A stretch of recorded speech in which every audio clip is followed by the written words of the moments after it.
Hi everybody. Welcome to your Connection Group this week. We'll be diving into our next topic in the series wisDumb in just a few moments, but first, I want us to follow up on what we learned last week during our opening discussion time. Now, if you guys didn't meet as a group last week and you missed out on watching the video, I would strongly advise that you go back and you play the first part of last week's video right now. And that's not just a suggestion.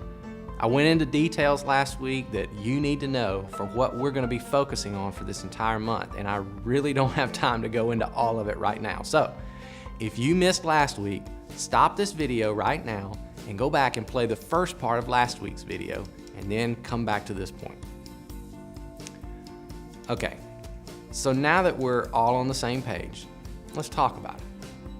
What was your experience like with listening during your conversations with people for those 3 triggers, or the 3 nots? Now, just to remind you, the 3 triggers were, I'm not from here, I'm not prepared, and life's not going well. Did you come across anybody in your world this week who's in any of those situations? Did it remind you that this was a perfect time to offer an invitation to come to CCC? Well, if not, that's okay. This is a process, and you've still got plenty of time between now and October 26th to make your invitation.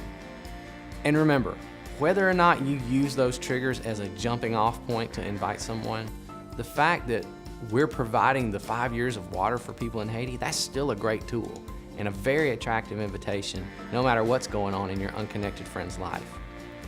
Now, before you start your discussion, I just want to remind you that we're holding another prayer event this Saturday, October 11th, at each of our campuses at the same time as last week, 5 to 5:30. In fact, if you were at last Saturday's event, I want you to tell the group about your experience there. I think it would be great even if you guys could come to the next one and arrive at the same time together, pray together, then maybe even go out to dinner afterwards. It really only takes a few minutes, but the impact can be huge. I mean, can you imagine every person who calls CCC their church home coming together at all 3 campuses, offering up prayers on behalf of the people in our community who are unconnected to Jesus? See, we want October 26th to be a day that we'll all look back on and see that God did a great work through us to reach unconnected people in our community. Now, here are the questions for you to discuss. Press pause when you see them, press play when you're ready to go on.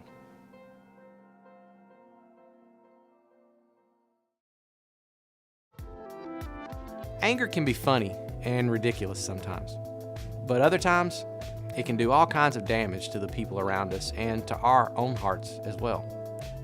Here are a few things that the Bible has to say about anger. People with a hot temper do foolish things.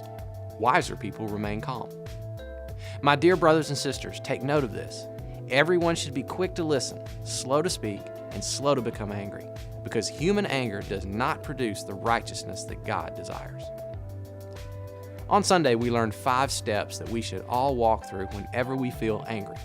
Now, these steps will actually help us to follow what the Bible teaches us when it says we should be slow to get angry.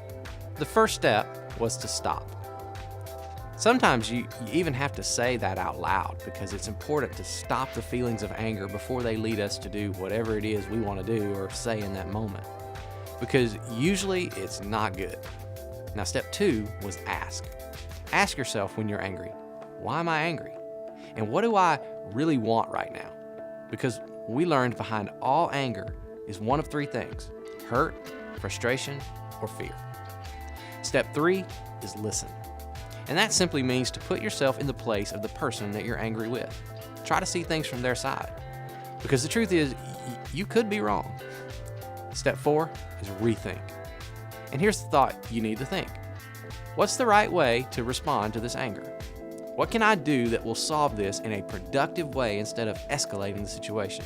And then finally, step 5 is to go. See, anger should always lead us to action. Now, usually we don't take the right action, but if we can learn to slow down our response, ask the right questions, anger can actually end up something good and helpful. So let's work on this together. Here are some questions to guide your discussion. Be sure to pause on each screen and give enough time for everyone to talk and give an answer. See you guys next time.